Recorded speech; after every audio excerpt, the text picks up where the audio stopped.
Hi. Today I want to talk a bit about Easter, or Eostre as heathens would call it.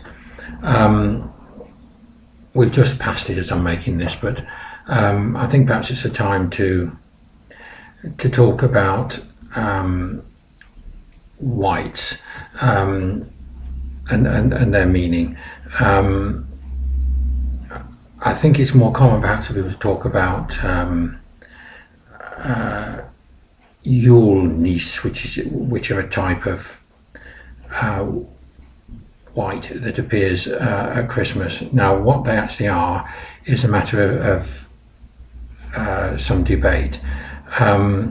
They've become more recently supposed to be thought of as a bit like leprechauns, if you like, sort of joke creatures, sometimes malevolent, sometimes can be helpful.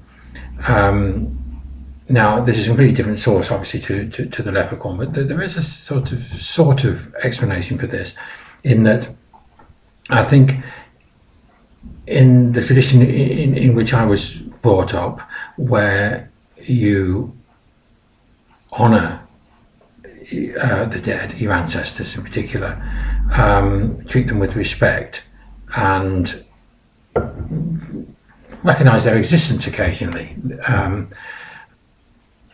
I think that the way they behave will vary depending on how you treat them, and this malevolent aspect has come in probably since people have moved away from the old beliefs, and they've neglected to include the dead in making decisions, to give them some consideration, and I think if they're ignored, they can get a bit, well, mardy, sort of tetchy, if you like, as you would if you was completely forgotten and now you can't be seen directly. I think that what I'm trying to say here is, we'll call it Easter for simplicity. The spring is a time of rebirth. It's a time, one of the four main times of the year, when I think it's perhaps especially important to remember our ancestors and, well, old family and friends and their old family and friends, as the line that came from the PFTOG, at the going down of the sun and in the morning we will remember them, used these days in particular connection with the war dead, but this, I think, simply carries on from remembering the warrior dead and just the dead. I think these spirits, the nisse, as it might have been called, can be best described as it's the spirit of the man usually, but the person or people who first cleared the land. They are the ones that turned it from wilderness, if you like. Well, wilderness can be productive, I'm not saying it's not, but if you clear the land, then the benefits that mankind receives from the fact that it's been cleared and converted to some particularly useful human use, you should remember occasionally, just give a thought for the person or people who did that for your particular part of the land. I'm sat in a house here, and someone that I know nothing about many years ago built this house. Before that, no doubt it was used for something else, the garden and so on. So I just take a second just to remember that still we're profiting from the work they did.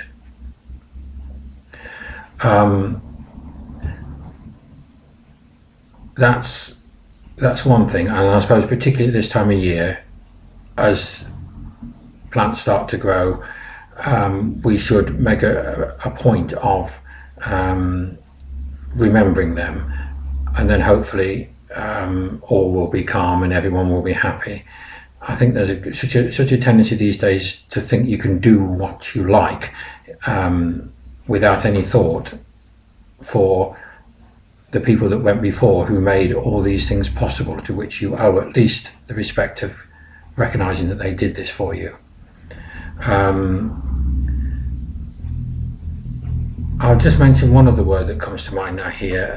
I think the original word was slightly different, but the word tump comes to mind. It's a word that I remember my wife using to describe a mound near a previous house that we owned at one time, which was covered in bluebells. It traditionally, I think, comes from in the very distant past, when people used to bury their dead near to where they lived, and it formed a mound. I had forgotten the word, but it is in fact, there are places even in Leicestershire that have been called tumps. So it was simply that she reminded me of this. It's not. It's a perfectly genuine Old English, got Old English roots word that is still in use in some places today. And this is a different kind of memory. These are more.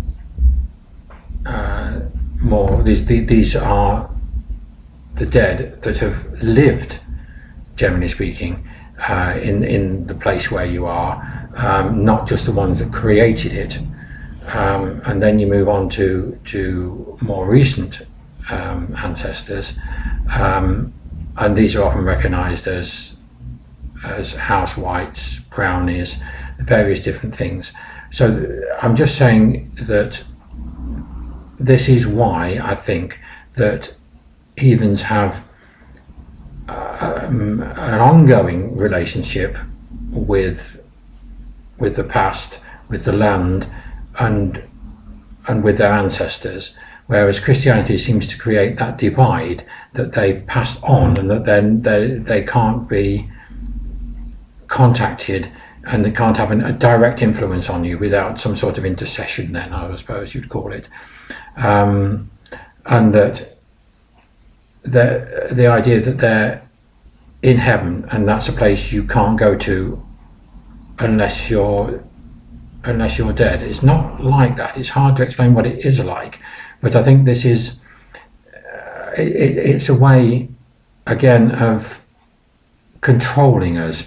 The thought that you need someone from outside to give you permission to contact the dead, and there's something creepy, but it's not like a seance or anything. It's simply you just think of them. That's really all I'm saying. There's nothing creepy or weird or about just remembering the fact that you had parents, you had grandparents, and people before them. They are your ancestors. They can still be an influence, I think is what I'm saying here.